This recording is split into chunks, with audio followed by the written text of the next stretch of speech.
नमस्कार, आप देख रहे हैं खबर दृष्टिकोण चैनल और मैं हूं आपके साथ पल्लवी।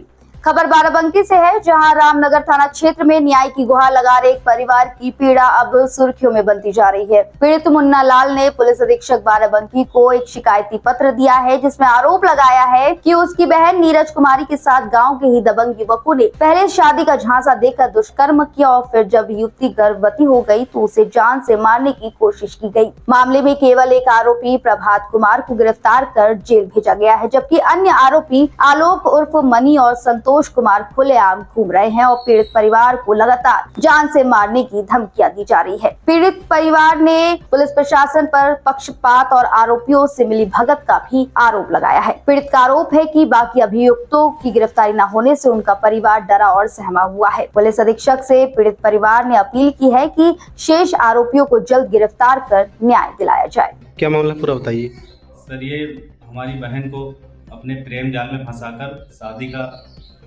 करने को कहते थे कि हम शादी कर लेंगे।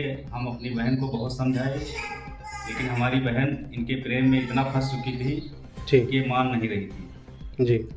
आए दिन हम इनको बहुत समझाए, मारा पीटा भी इनको हमने अपने हिसाब से, लेकिन ये मानी नहीं। फिर एक दिन हमारी ये साल 2 साल का लगभग बीत गया।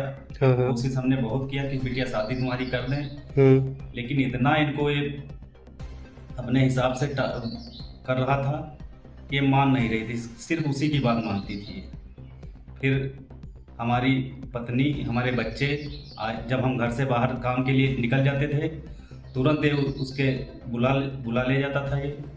फिर 2-2, 3-3 घंटा नहीं आता था, रात में भी ये चलता था। फिर हमारी वाइफ ने बताया कि ऐसी ऐसी बात है। फिर हम लोग कहने लगे कि चलो उनसे पूछते हैं चल के आज कि भैया तो शादी कर लो या फिर हमारी बहन का पीछा छोड़ दो। तो क्या कहा उन्होंने? फिर जब उनके घर गए तो उनके पिताजी भी तुरंत आ गए, उनके भाई छोटे आ गए। फिर उन्होंने कहा, साले पासी, तुम्हारी इतनी हिम्मत हो गई कि हमारे दरवाजे तुम आ गए, वो भी ये बात कहने के लिए? ऐसा हम लोग कर ही नहीं सकते हैं। फिर तो हमारी बहन ने कहा, तुमसे हमसे नहीं मतलब है, हम इनसे पूछेंगे कि हमारे साथ शादी करेंगे कि नहीं।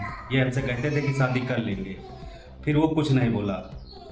तो हमारी बहन ने कहा, भैया चलो थाने पर चलते हैं, हम इनकी शिकायत वहाँ करेंगे, जो भी नहीं बताना है वो हम बताएंगे पूरी बात। तो हम कहें चलो बेटिया फिर थाने पर चलते हैं। जब इतनी बात उन्होंने सुना तो हमारी बहन से कहने लगे कि तुम लोग थाने मत जाओ, हम शाम तक तुम्हारी बहन से सब बता देंगे। उसके बाद हम काम से जब आए तो रोज़ की तरह हम घर पर खाना खा के लेट गए, बस सो गए। उसके बाद हमारी 2 घर हैं, तो वो उस घर पर भी हमारी बहन रहती थी, यहाँ भी रहती थी। 2 घर के चक्कर में हमने पता नहीं लगाया। फिर जब सुबह हुई तो गांव वालों ने सूचित किया कि तुम्हारी बहन वहाँ मार के बिठा दी गई है। फिर हम लोग तुरंत गए वहाँ।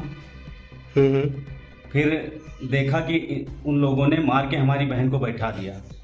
फिर हम रोने चिल्लाने लगे। फिर प्रधान जी को फ़ोन किया तुरंत। प्रधान जी, क्या नाम है प्रधान जी का आपके यहाँ? क्या प्रधान जी का नाम है सरबदा सिंह, उनकी पत्नी प्रधान है और वो प्रतिनिधि है, काम काज उन्हीं देखते हैं। अच्छा। फिर उनके लगे हमने फ़ोन किया कि भैया तुरंत पुलिस को बुला दो, ऐसा ऐसा मामला है। फिर उन्होंने पुलिस बुलाया। पुलिस ने हमसे पूछा, कहाँ की पुलिस आई थी? थाना रामनगर। सारी बात हमने बताई। फिर फिर बहन को पोस्टमार्टम के लिए कहा ले चलो। फिर वहाँ ले गए और वो लोग बड़े आदमी हैं, पैसे से वकील हैं, इसलिए हमारी कहीं भी सुनवाई नहीं हो रही। हर जगह उन्होंने पैसा खर्च कर दिया है, रिपोर्ट बदला दी है पोस्टमार्टम की, कहीं सुनवाई हमारी हो रही है। आपने एप्लीकेशन दिया था थाने में? थाने पर एप्लीकेशन दिया। अच्छा। उसके बाद एक को एप्लीकेशन दिखाइए जो थाने पर दिया था। ये थाने की एप्लीकेशन है। इस पर क्या कार्रवाई किया उन्होंने? इस पर कार्रवाई सर इन्होंने किया कि मेन मुलजिम को भेज दिया और उसके साथी जो थे उनके घर वाले, उनको नहीं भेजा गया। कितने आरोपी हैं आपके हिसाब से? 3 आरोपी हैं। क्या नाम है आरोपी? आलोक कुमार उर्फ मनी उनके पिताजी संतोष कुमार श्रीवास्तव, संतोष कुमार पिताजी का नाम जगदम्बा प्रसाद, ये तीनों ने मिलकर तो पुलिस ने मुकदमा लिखा कि नहीं लिखा? मुकदमा तीनों के नाम लिखा है, लेकिन भेजा एक को जेल है। इस खबर में इतना ही। बाकी आगे के ऐसे देश दुनिया की तमाम खबरों को देखने के लिए और बाराबंकी की ताजा खबरों को देखने के लिए हमारे चैनल खबर दृष्टिकोण के साथ बने रहें।